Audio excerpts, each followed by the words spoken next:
Hello friends, I am Pratibha and again welcome to teaching channel. आज का जो हमारा वीडियो है वो बाल विकास के सिद्धांत यानी कि principles of the development of children के ऊपर होने वाला है। ठीक है, ये सीटेट यूटेट से रिलेटेड टॉपिक है। ठीक है, उसके सिलेबस में इससे कुछ ना कुछ क्वेश्चंस जो है पूछे जाते हैं।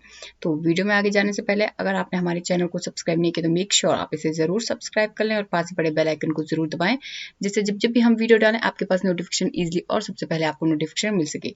वीडियो अगर आपको पसंद आता है या आपके लिए हेल्पफुल रहता है तो वीडियो को लाइक करें और इसे अपने फ्रेंड्स के साथ जरूर शेयर करें।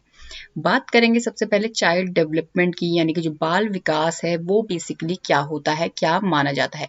तो यहाँ पे है कि जन्म के बाद, ठीक है, जब बच्चा जन्म लेता है उसके बाद बालक में होने वाले विशिष्ट परिवर्तनों, ठीक है, जो भी उसमें विशिष्ट परिवर्तन होते हैं, चाहे वो भाषा से रिलेटेड है, चाहे वो उसकी गति से रिलेटेड है, उसके संवेगों इमोशन से रिलेटेड है, या फिर उसके सोशल या सामाजिकता से रिलेटेड जो भी परिवर्तन उसके अंदर हमें देखने को मिलते हैं वो क्या कहलाता है, बाल विकास कहलाता है। यानी कि बालक का विकास हो रहा है। ठीक है, यहाँ पे भाषा, गति, संवेग और सामाजिकता, इनसे रिलेटेड कुछ भी परिवर्तन जब बच्चे में देखने को मिलते हैं तो वो बाल विकास यानी कि चाइल्ड डेवलपमेंट कहलाता है।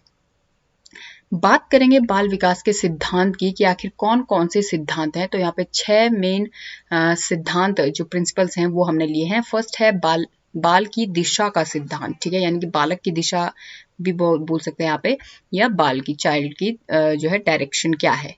ठीक है, जो है उसके विकास की डायरेक्शन क्या है। सेकंड है विकास क्रम का सिद्धांत। थर्ड है विकास की गति का सिद्धांत। फोर्थ है परस्पर संबंध का सिद्धांत। फिफ्थ है निरंतर विकास का सिद्धांत। और जो लास्ट हमने यहाँ पे लिया है वो है एकीकरण का सिद्धांत। ठीक है, तो यहाँ पे 6 सिद्धांतों को हमने लिया है बाल विकास के सिद्धांत के अंतर्गत। फर्स्ट जो इसमें है वो है बाल की दिशा का सिद्धांत। ठीक है, मतलब किस डायरेक्शन में जो है बच्चे का जो है डेवलपमेंट हो रहा है।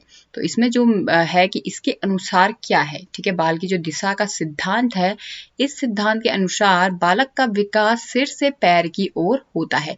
ठीक है, मतलब जो मेन डेवलपमेंट है बच्चे का, स्टार्टिंग का जो डेवलपमेंट है वो कैसे होता है, सिर से पैर की ओर होता है। पहले बालक सिर हिलाना सीखता है, फिर उठना, बैठना और चलना सीखता है। ठीक है, ये बोल रहा है बाल की दिशा के सिद्धांत के अंतर्गत ये चीज आती है कि मतलब जो ये सिद्धांत है ये हमें बताता है कि जो बच्चे का विकास है वो सिर से होता है।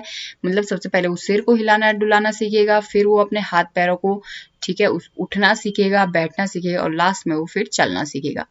सेकंड जो है वो है विकास क्रम का सिद्धांत। इसके अनुसार क्या है कि बालक का विकास लगातार होता है। ठीक है, मतलब रेगुलर बेसिस पे होता है, किंतु एक निश्चित क्रम में। वो क्रम कौन सा है, जब जिस क्रम में बच्चे का विकास होता है, सबसे पहले उसका विकास गर्भावस्था में होता है, फिर शैशवावस्था, बाल्यावस्था और फिर किशोरावस्था में। ठीक है, मतलब जिस तरीके से भी उसकी एज जो है बढ़ती रहती है उस हिसाब से वो विकास उसका होता रहता है।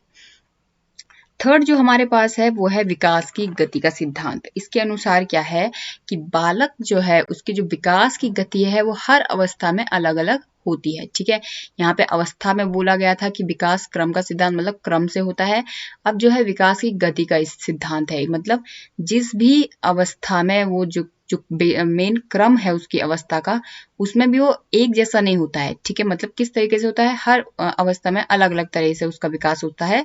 शैशवावस्था में जो है इसकी गति तीव्र होती है, मतलब उस समय जो बच्चे का विकास है वो बहुत तेजी से होता है। बाल्यावस्था में मंद होता है, कम होता है, और किशोरावस्था में फिर से ये क्या होता है, तीव्र गति से होने लग जाता है बच्चे का विकास। ठीक है, ये है तीन सिद्धांत हमने बताए हैं। नेक्स्ट जो है वो है परस्पर संबंध का सिद्धांत। मतलब इसके अनुसार क्या है, ये जो सिद्धांत है ये थॉर्नडाइक द्वारा दिया गया है। ठीक है, थॉर्नडाइक द्वारा दिया गया ये सिद्धांत है, ये भी आपको पूछा जा सकता है। इसके अनुसार है कि बालक के सभी विकास एक दूसरे से परस्पर संबंधित होते हैं, क्योंकि इसका नाम ही है परस्पर संबंध। मतलब जो भी विकास बच्चे के अंदर होता है उनका संबंध एक दूसरे से होता है।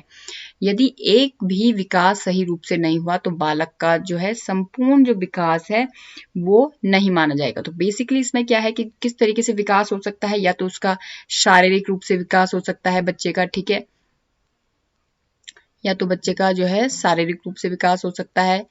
ठीक है, फिजिकल जो भी उसकी बॉडी में चेंजेस वगैरह होते हैं वो चीजें, इस तरीके से उसका शारीरिक विकास हो सकता है। दूसरा उसका मानसिक विकास हो सकता है।